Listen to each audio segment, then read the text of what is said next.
What's going on, everyone? So in today's video, we're going to talk about a subject that I've been broached upon and talked off camera quite a bit. What were the best releases of the 2010s, of the last decade?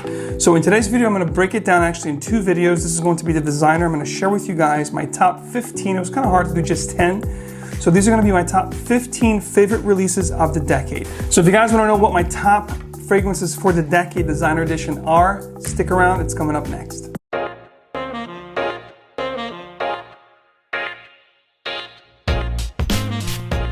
So welcome back to another video. I'm MAXFORTI. If you guys want to smell great and you like to make a good impression, smelling good is definitely a great way to do that. All right, so I will do this chronologically for you guys with two honorable mentions that I'm going to talk about right in the beginning. Then we're going to go through right down the line of my top 15 releases of the decade. But I'm not going to spend too much time on each fragrance. I'm just going to tell you what they are, give you a little bit of a snippet on what I think about the fragrance and move right along so this video is not too long. So first honorable mention is going to be for the 2010 original Bleu de Chanel EDT, and of course 2015 Dior Sauvage EDT also, 5 years later, which basically these two companies are going back and forth with the EDT, then the EDP or the Parfum, and then the Parfum releases respectively. So you have to give credit to this blue genre that was started back in 2010 with Bleu de Chanel. You can't really dismiss this. It is really nice smelling.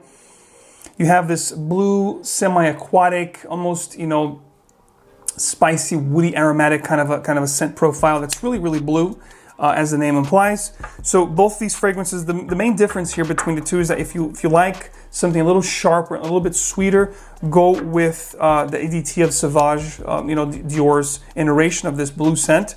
It's definitely going to be more sharp and a lot more of a projection that you're going to get with this, a lot louder, if you will. If you want something a little smoother with a little bit of an incense and ginger combination up top, definitely go with Bleu de Chanel, which I think it's my taste. I definitely like Bleu de Chanel. I think it's a little bit softer, a little bit smoother, and a little bit more sophisticated, which I like. But both are great scents. And again, my honorable mention for these guys here for the blue genre that now we have too much of. So 2010 EDT Bleu de Chanel, 2015 Dior Sauvage EDT as well. All right, so chronologically, starting with this one right here from the house of PRADA. This is PRADA Amber Pour Homme Intense. You're gonna get that soapy vibe that you get with PRADA fragrances, very clean, very appealing. But this one adds a really nice spicy patchouli to the fragrance. And it gives this almost like an old school, old world type of a vibe. It's really sophisticated, really elegant, really nice scent. Released in 2011, again, PRADA Amber Pour Homme Intense. And also from 2011 from Mugler, this is going to be pure Havane, which is going to be that cherry pipe tobacco stuff that we love with that sweet patchouli and that little bit of a tar note, but not very prominent here as you get with the original Amen, but really an amazing tobacco scent, also from 2011.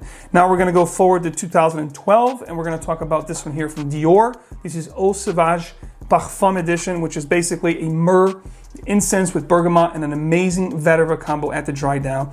This made my top favorite vetivers of all time. Definitely a masterpiece in my eyes. It has been discontinued and it has been reformulated, re-released, I believe, in 2017. So try to fetch the 2012 edition if you can. It's still floating around. Don't wait too long. This stuff is going to get really expensive very soon. One of my favorites for the decade for sure, Dior Eau Sauvage Parfum from 2012.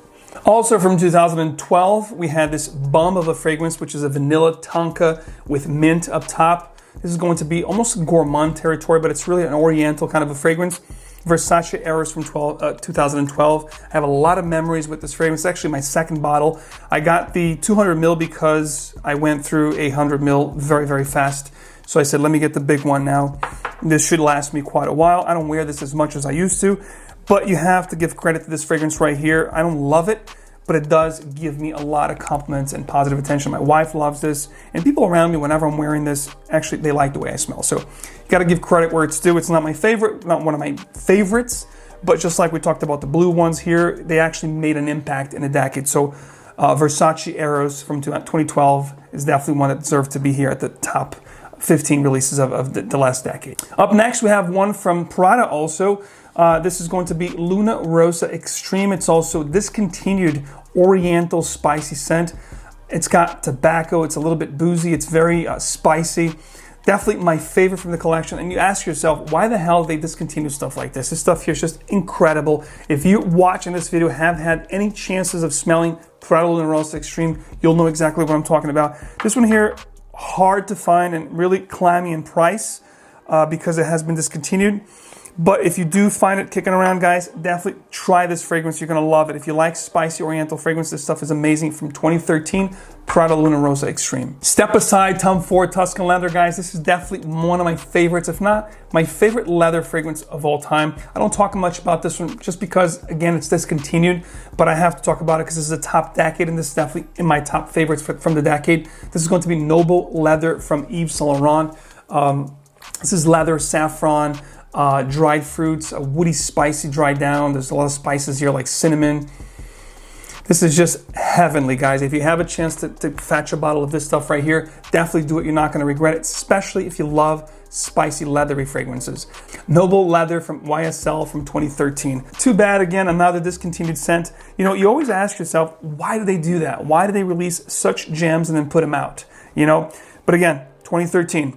Now, we're getting close to 2014. As you'll see, there's going to be a lot of fragrances from 2014. I do think that over the last decade, 2014 is definitely the slab of year within fragrances that was really good for me. I had a ton of great releases that I loved. You know, between 2013 and 14, I think it's definitely the best from that decade. Moving right along to 2014, which had two incredible releases, both from Dior. We had Dior Fahrenheit Le Parfum, and one of my favorite, again, leather patchouli. This is going to be Dior Homme Parfum. I absolutely love these two fragrances. They give me compliments. They smell amazing. They're long lasting.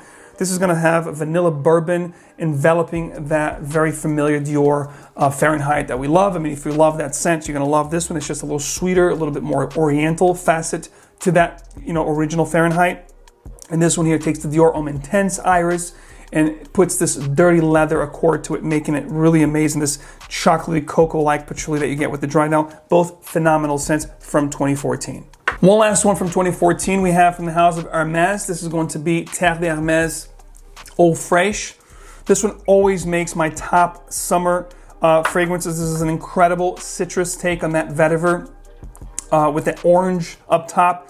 Just an incredible, there's a little bit of an aquatic tinge to the fragrance, and I believe there's also papyrus in this fragrance. An incredible take on a citrus aromatic scent that is long lasting. So if you want something long lasting that's really citrus, really ethereal and very easy to wear, check this one out again from 2014. These are the last, this one is the last from 2014, but as you see, 2014 was really an incredible year. We had some really amazing releases, and Eau Fraiche from Terre de HERMES, definitely one of the best ones. All right, so from 2015, I only have one mention here, and this is going to be Acqua di Gio Profumo. This took that original citrus aromatic, woody aromatic, aquatic, original Acqua di Gio, and made this amazing Acqua di Gio Profumo iteration of that fragrance, adding this nice incense note and just making an incredible fragrance altogether. There's also vetiver here in the dry down. This is an incredible fragrance, guys. Definitely from all the flankers that Acqua di Gio has put out, this one here in Special Blend are my favorites. The reason why I talked about this one, not Special Blends, because Special Blends is really hard to find. It was only like a limited edition kind of thing that was only out for like a month or two. But this one here is an incredible scent, easy to find still, and definitely a great one. If you like Acqua di Gio, but you wanted something a little bit stronger, a little bit spicier, check out Acqua di Gio Profumo from 2015. So now we've got two fragrances from 2016. This one here from Robert Graham, which is going to be an oriental aromatic kind of fragrance with a note of coffee. There's also patchouli in here. This is sweet, it's ambery. It's just a tremendous fragrance that's very elegant, sophisticated. Robert Graham is the fragrance house that doesn't really get much play here on YouTube, but this is Valour, and it's like a green coffee, aromatic, smooth, creamy, almost gourmand, guys. If you like the note of coffee and you want something almost like a sweet cappuccino drink, definitely check this one out from 2016, Robert Graham Valour. And also from 2016, perhaps my favorite release from that year, this is going to be from Issey Miyake. This is Noir Ambré. This is such a stellar fragrance. If you like ambery, oriental fragrances, you must check this out. There's a lot of spices here as well. This is a little hard to find, I'll be honest with you. This was actually an exclusive to the Dubai market. But if you look around at discounters, you might be able to fetch a bottle. Try to stay away from eBay. eBay, I know they're going for like $175, $200, but I've seen this particular fragrance at discounters for around $45, $60. So definitely look around. You know, if you can find this, definitely get your. I would pay, I'll be honest with you, I would pay as much as $125, $150 for this stuff because it is amazing. If you like I said, Ambré Oriental scent, this is very much like a spicy, niche Oriental fragrance, guys. Check this out. Stellar fragrance from 2016 from Issey Miyake. Issey Miyake is a house that it's been doing great over the past few years, over the past 3-4 years with great releases such as this one, such as Pulse of the Night, Orange Suns. So they've been doing quite well. And unfortunately, mostly at the European or Dubai market. So these are kind of hard to find here, but again, a stellar one of my favorites from the last decade, 2016 Noir Amber from Issey Miyake. All right, so I screwed up a little bit. I just looked to my side and I said, oh my God, I forgot this fragrance. This is from 2012.